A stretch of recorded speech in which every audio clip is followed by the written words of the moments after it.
Neville Goddard, 19 de febrero de 1963. El pecado contra el Espíritu Santo. Esta noche tenemos como tema, el pecado contra el Espíritu Santo. Sin duda, han escuchado innumerables conceptos sobre esta afirmación en las Escrituras. La interpretación más común es la violación del acto sexual.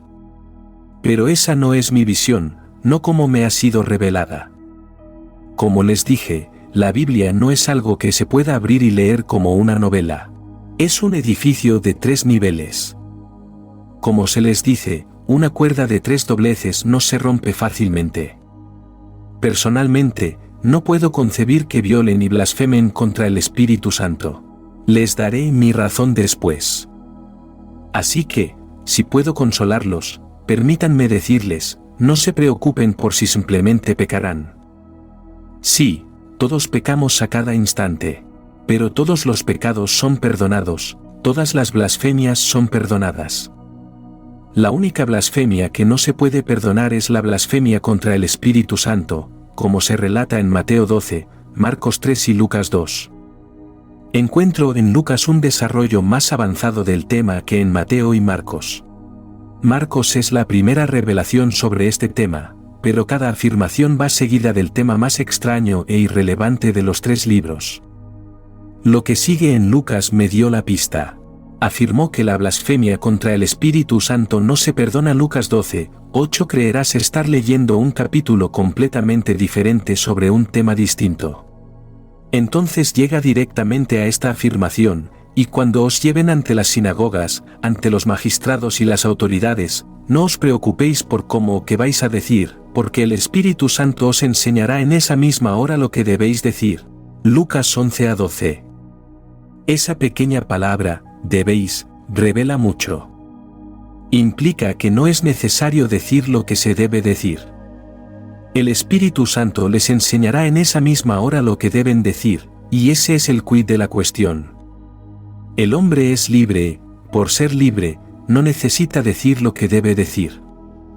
Así que, Él les enseñará en esa misma hora lo que deben decir. Primero que nada, debes entender que es una sinagoga. Es una reunión, una comunidad convocada por Jehová. Creemos que una sinagoga es construida por manos humanas, pero la sinagoga, en el verdadero sentido de la palabra, es un lugar de adoración, un lugar de instrucción, y el único culto en la sinagoga es la lectura de las Escrituras, la palabra de Dios. Nada de sentarse a orar. Y leyeron del libro, de la ley de Dios, claramente, y ponían el sentido, para que el pueblo entendiera la lectura. Nehemías 8, 8. Aquí, durante casi 2000 años, en la más poblada de nuestras denominaciones cristianas, la leyeron en latín, en una lengua que nadie en la congregación entendía. Se nos advierte que, leamos del libro, de la ley de Dios, claramente, y ponían el sentido, para que el pueblo entendiera las lecturas.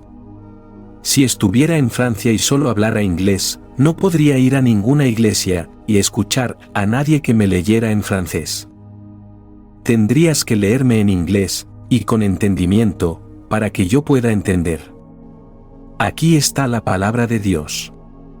Pero si yo entendiera en otro idioma, léemelo en ese idioma, léelo con sentido para que pueda entenderlo.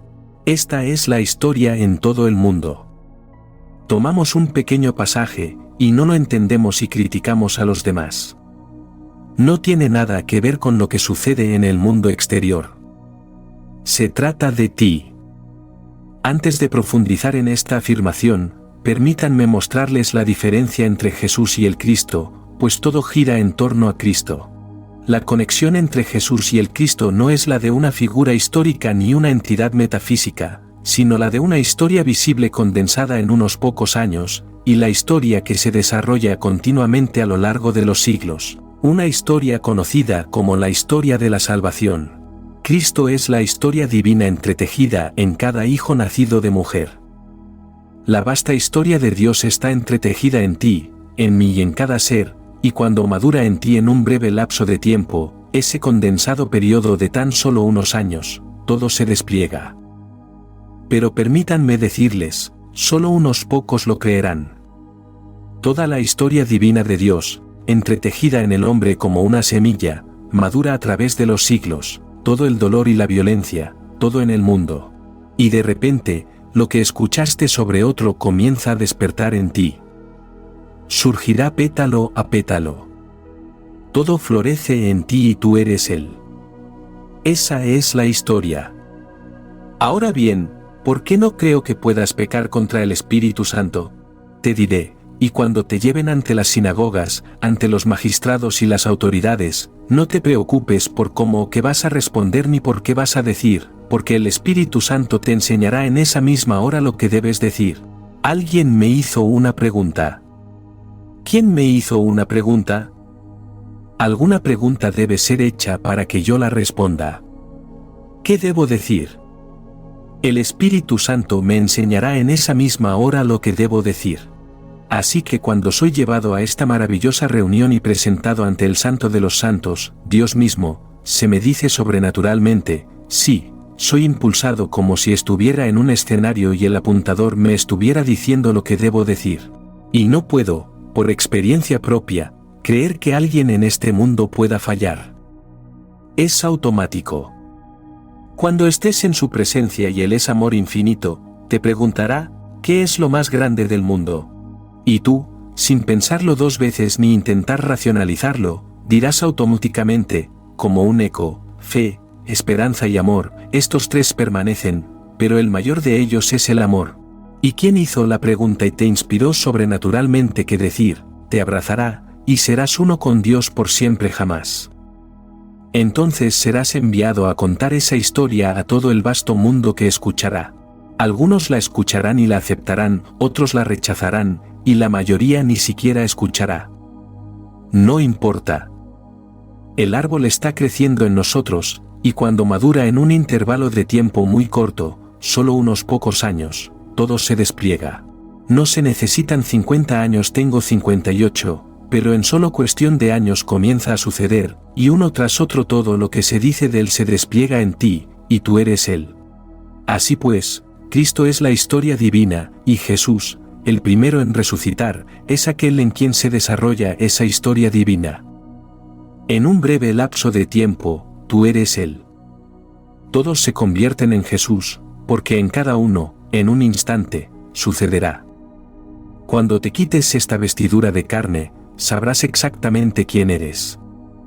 Personalmente, no puedo creerlo, aunque se usa la palabra, y se me dice en Deuteronomio, Proverbios y Apocalipsis, no cambies ni una sola palabra de la Escritura, no le añadas ni le quites, déjala como está, por lo tanto, no puedo alterar la palabra, debería, y se usa tanto en la versión King James como en la Standard Revised Version.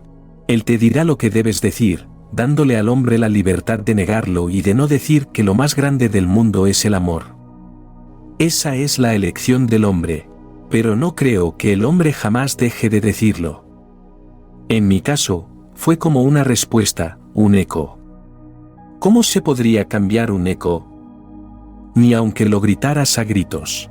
La voz volverá tal como la dije. Recibes una inspiración sobrenatural sobre qué decir. Así que no entiendo cómo, en lo más profundo de tu alma, recibes la inspiración de qué decir y de qué no decir. No desesperes, no pecarás contra el Espíritu Santo. Pero todos los demás pecados son perdonados, todos. ¿Qué son? Si entendemos la Biblia, nos lo dice con claridad, todo pecado del mundo es perdonado. Todas las blasfemias son perdonadas, y nosotros tenemos la clave. Al final de Juan 20, Él aparece, y el aposento interior se llenó por completo, y Él quedó, por así decirlo, excluido. Se preguntaban si realmente había resucitado. Aparece en medio de ellos y les muestra las marcas en su cuerpo para dar testimonio de la realidad de esta aparición. Luego les dijo, la paz sea con ustedes. Escúchenlo con atención. Dijo, reciban el Espíritu Santo. A quienes perdonen los pecados, les quedan perdonados, y a quienes se los retengan, les quedan retenidos. Él sopla sobre ellos y les da el Espíritu Santo. Las palabras, aliento, viento, y espíritu, son una sola palabra, tanto en griego como en hebreo. Así que Él sopla sobre ellos. Les diré lo que es. Es la vibración más intensa que jamás hayan sentido.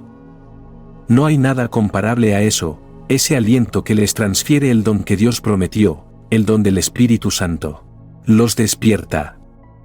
Tuvo lugar en el aposento alto.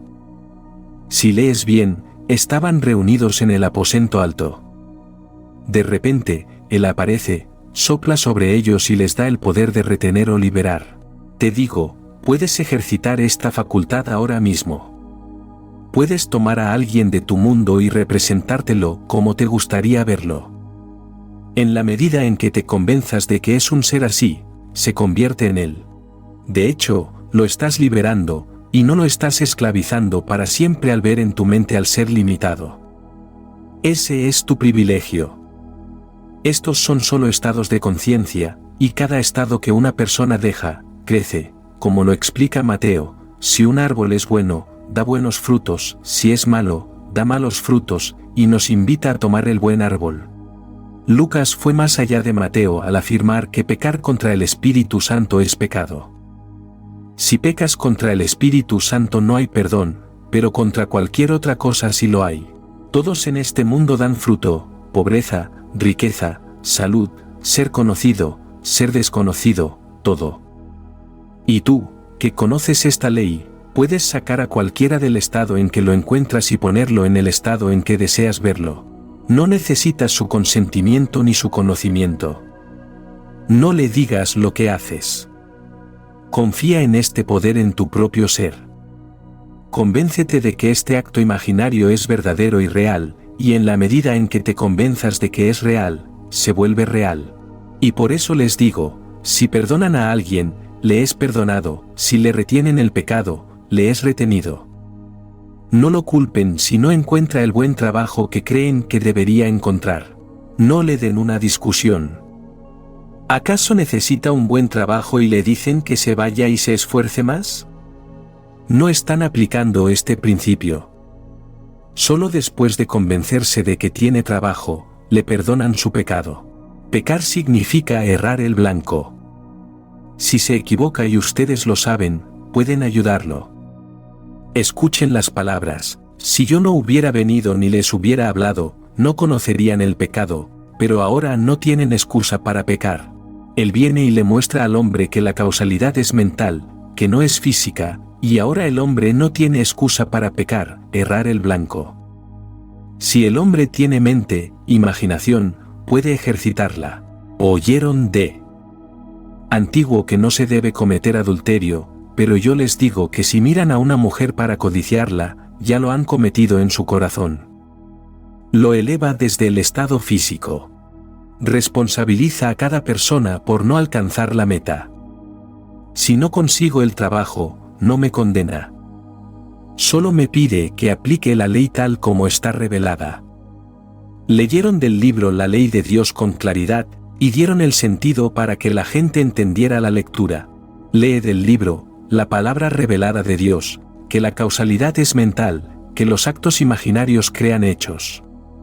¿Qué te imaginas? Puedo decir que mañana, tarde y noche guardo este pensamiento para ti y espero que lo entiendas. Pero debo convencerme de que no puedo ver nada más en el mundo. Eso es lo que Él nos enseñó a hacer. Y te digo que el día llegará, comienza en el momento menos esperado, cuando de repente todo comienza a despertar y la flor comienza a florecer en ti. En el principio de los tiempos se te mostró en el monte Sinaí. No pueden encontrar el monte Sinaí, nunca lo encontrarán, la montaña secreta de Dios donde todos estábamos reunidos alrededor del monte Sinaí, donde Jehová lo prometió. Nos llamó su novia. Éramos Israel entonces. Luego nos tomó y nos comprometió con Israel en este maravilloso y santo pacto, y nos mostró lo que pasaríamos. Lo olvidas al pasar por él, y no puedes recordarlo hasta el final.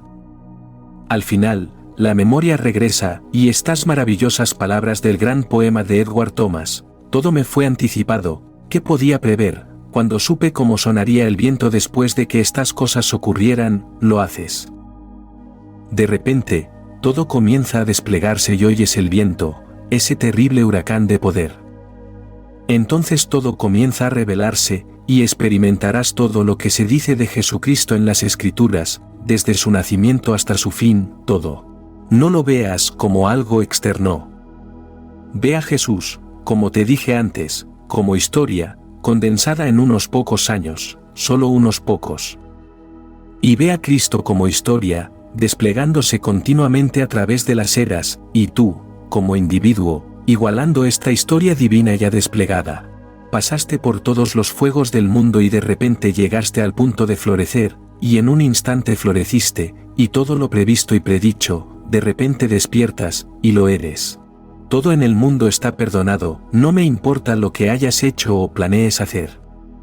Son solo estados. Lo único que no se perdona es el pecado contra el Espíritu Santo, y eso es, según mi punto de vista, cuando la persona se niega a confesar su fe cuando recibe un impulso sobrenatural. Eres llevado ante la presencia del Dios de dioses, el único Dios, y allí, en su presencia, eres impulsado a confesar tu fe, y se te dicen las palabras. Pero ya las has oído antes. Todos las hemos oído antes, pero incluso en ese mismo instante se repiten en lo más profundo de tu alma para que no te equivoques. ¿Qué es lo más grande del mundo? Y sin pestañear, respondes, fe, esperanza y amor, estos tres permanecen. Pero el más grande de ellos es el amor. Y aquí está el amor infinito encarnado ante ti, el Espíritu Santo, Jehová mismo, y Él te abraza y te fusionas con Él, eres uno con Él, amor infinito, que nunca en la eternidad se separará de Él, porque respondiste correctamente. Sin embargo, tú no escribiste las palabras.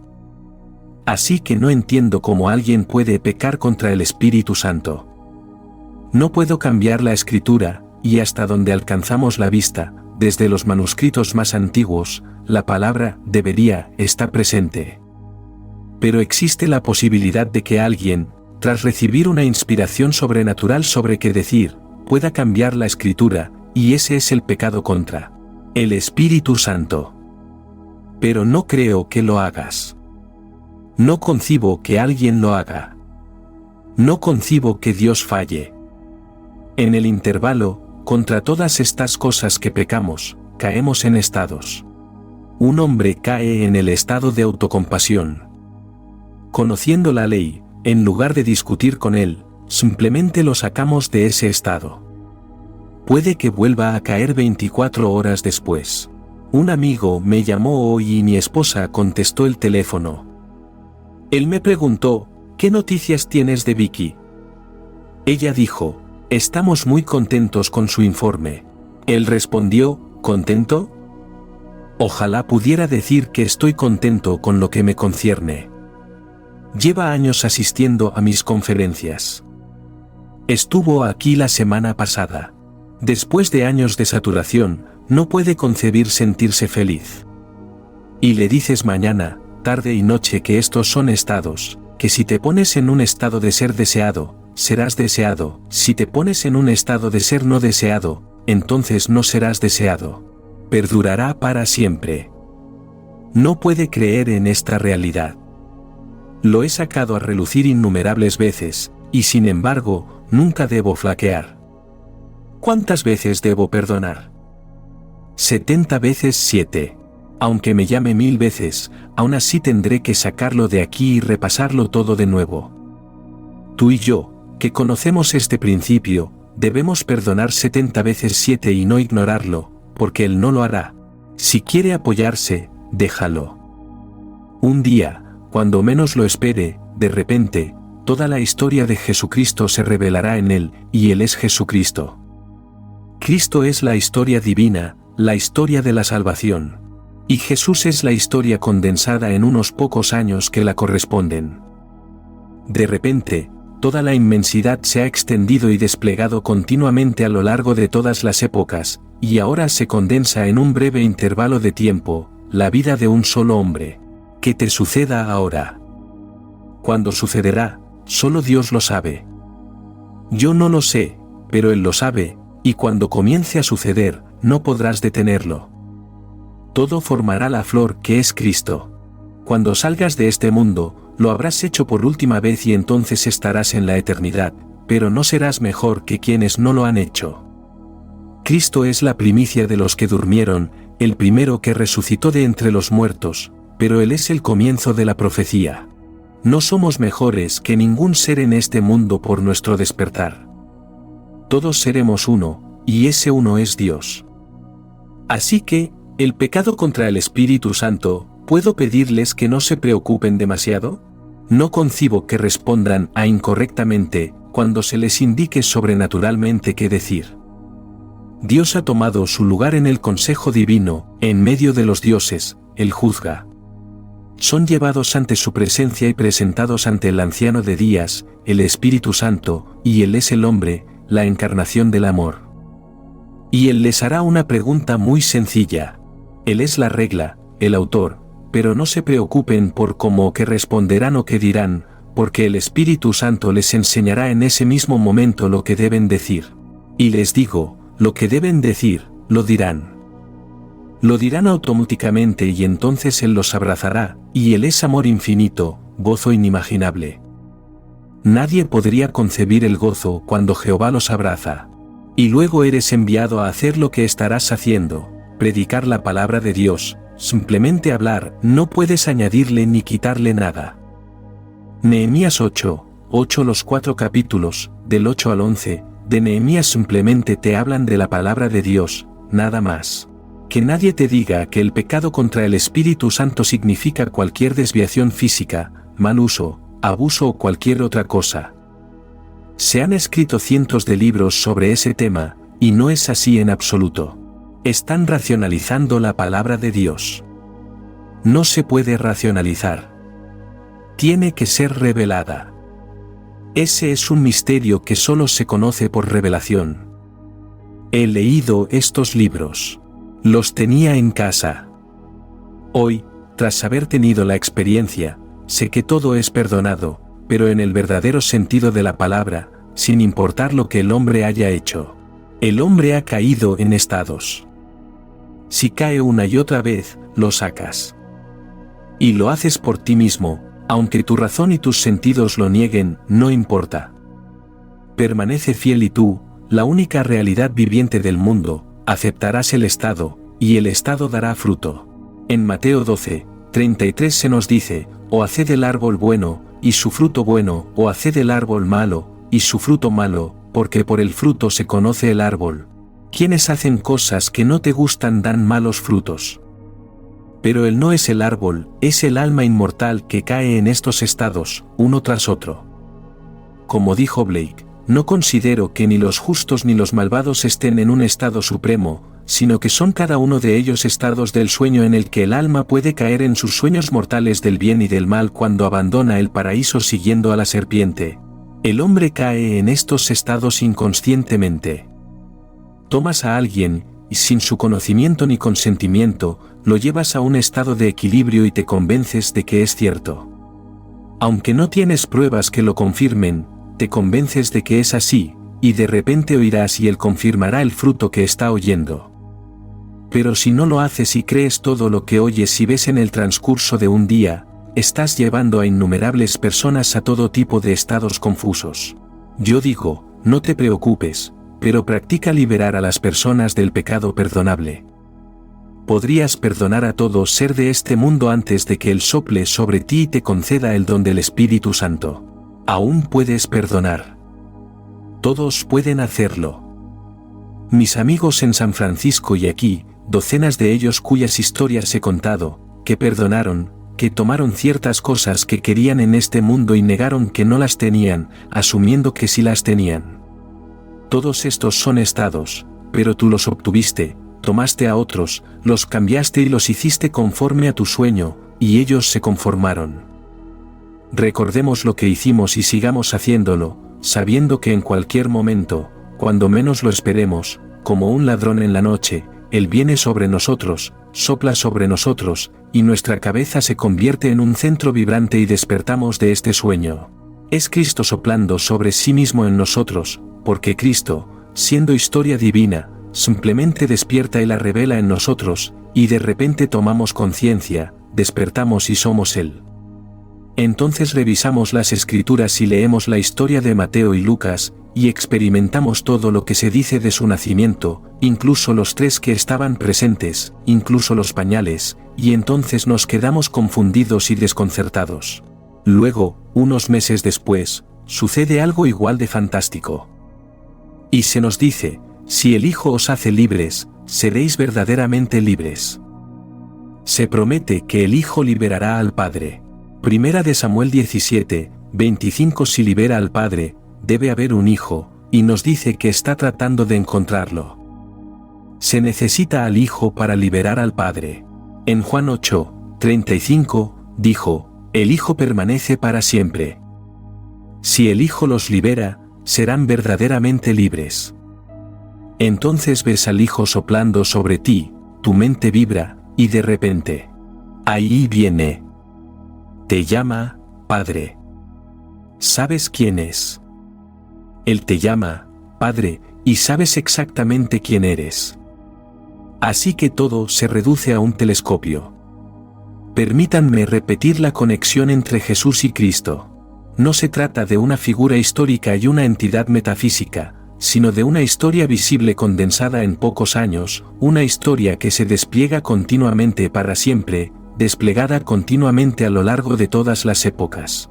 Y de repente, esto coincide con aquello, y se condensa, y todo lo que se despliega para siempre se condensa en ti en pocos años, y tú eres Él. Ahora entremos en el silencio. Recuerda darle like a este vídeo. Suscríbete y deja que el sonido de la campana te guíe de vuelta.